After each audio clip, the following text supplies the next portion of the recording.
warahmatullahi wabarakatuh. Alhamdulillahirabbil alamin. Wa bihi nasta'inu ala umuri dunya waddin. Summa salatu wassalamu ala asyrafil anbiya'i wal mursalin sayyidina wa maulana Muhammadin wa ala alihi wa sahbihi ajma'in. Amma ba'd. Puji syukur selalu kita panjatkan kehadirat Allah Subhanahu wa taala, Rabb semesta alam, yang telah memberikan limpahan nikmat serta rahmat, sehingga pada kesempatan kali ini saya diberikan kesempatan untuk membawakan sebuah kultum. Kedua kalinya salat serta salam selalu kita haturkan kepada Nabiullah Muhammad SAW, Nabi akhir zaman, uswatun hasanah. Semoga kita kelak dijadikan sebagai pengikutnya yang diberi syafaat di yaumil akhir nanti. Pada kesempatan kali ini saya akan membawakan buah taujih. Taujih ini mungkin sering didengar oleh pemirsa sekalian. Namun tidak mengapa.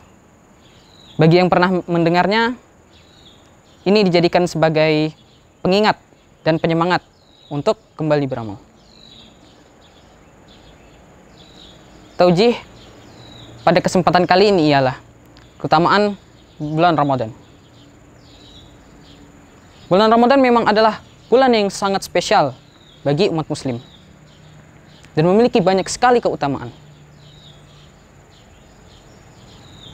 Namun pada kesempatan kali ini kita hanya akan membahas beberapa di antara keutamaan-keutamaannya.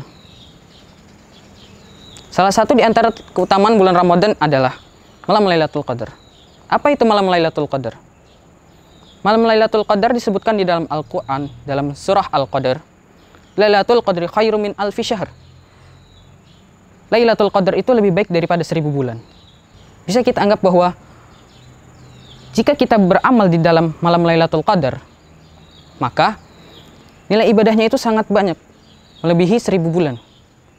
1000 bulan itu bila kita hitungkan dalam hitungan tahun, itu adalah kira-kira kurang lebih 83 tahun. Sangat menguntungkan. Kita tidak bisa menjamin apakah 83 tahun kemudian kita masih hidup. Jangankan 83 tahun. Besok saja kita masih hidup atau tidak, kita tidak tahu.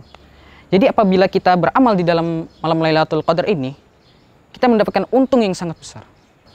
Kapan malam Lailatul Qadar itu? Disebutkan dalam hadis oleh Rasulullah SAW,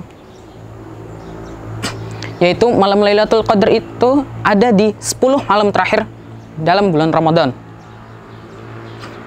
terutama pada malam-malam yang ganjil. Maka ini merupakan suatu ujian bagi kita. Kenapa? Bisa kita perhitungkan bahwa karena malam Lailatul Qadar itu ada di malam-malam akhir, yang mana biasanya pada hari-hari akhir, malam-malam akhir bulan Ramadan itu semangat-semangat beribadah itu sudah menurun. Biasanya pada hari-hari awal bulan Ramadan, 1 juz itu bukan seberapa, 2 juz, 3 juz bukan seberapa, bisa kita capai. Pertengahan Ramadan mulai 1 juz, setengah juz. Akhir-akhir Ramadan jangankan 1 juz, mungkin beberapa halaman pun tidak sampai. Anak muda zaman sekarang pun banyak sekali disibukkan oleh kegiatan-kegiatan lain, seperti misalnya jalan-jalan di bulan Ramadan. Ada yang kumpul-kumpul. Ada juga yang kadang-kadang masih suka main kembang api.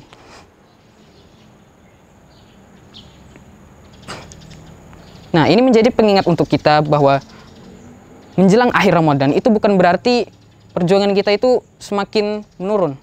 Kita harus semakin meningkatkan, harus semakin konsisten. Dan selesai Ramadan itu bukan kita kembali ke kebiasaan kita yang dulu, tapi tetap menjalankan kegiatan kebiasaan kita yang ada di bulan Ramadan. Nah, kemudian keutamaan yang selanjutnya, di bulan Ramadan itu pintu-pintu surga dibuka, pintu neraka ditutup, dan setan-setan dibelenggu. Keutamaan yang selanjutnya pula ialah puasa. Puasa ini merupakan keutamaan juga di bulan Ramadan.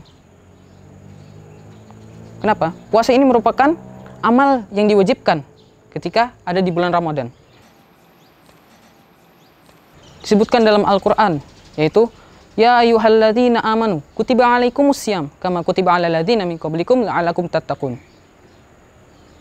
Kita diwajibkan untuk berpuasa. Kenapa? Agar kita bertakwa.